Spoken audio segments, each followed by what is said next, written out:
elaborate for the listeners on the correlation between melatonin and serotonin? Because I know you talk a lot about melatonin and melatonin supplementation.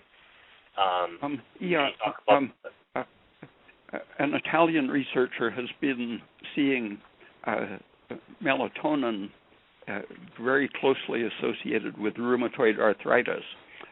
High melatonin goes with high rheumatoid symptoms, and the inflammation of the rheumatoid arthritis is worse at night when the melatonin is high and so on.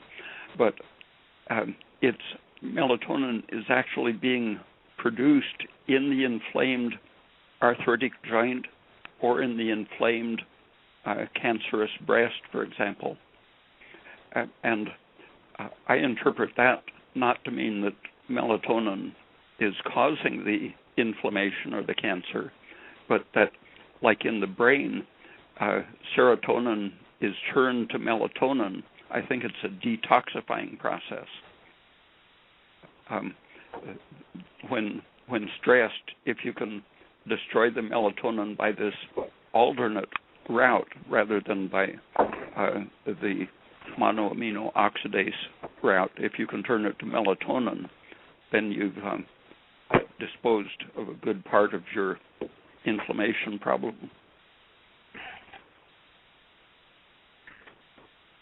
Did I lose you? Hello? Oh, I thought I lost you for a second. My phone cut out and I had to grab Jeannie's phone. Just want to make sure you're still there.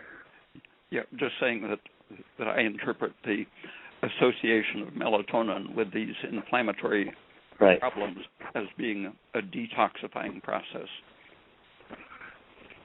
Now, which one's a precursor to which? Is melatonin a precursor to serotonin?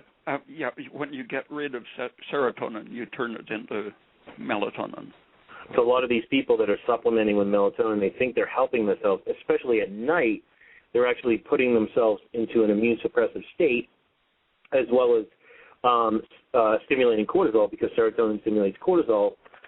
So they're actually very thing they're doing to help with sleep is actually going to make it worse. The difference of toxicity between serotonin and melatonin is so great. It's just sort of an indirect problem. If you take 10 milligrams of melatonin, then that's going to be a problem, but a milligram or so is probably harmless. But the 5-hydroxytryptophan turns massively into serotonin. That's where people are going to get the problem from. So the 5-HTP that people are taking for maybe depression or to help with sleep, you're talking about? Yeah, that's really much more dangerous than melatonin.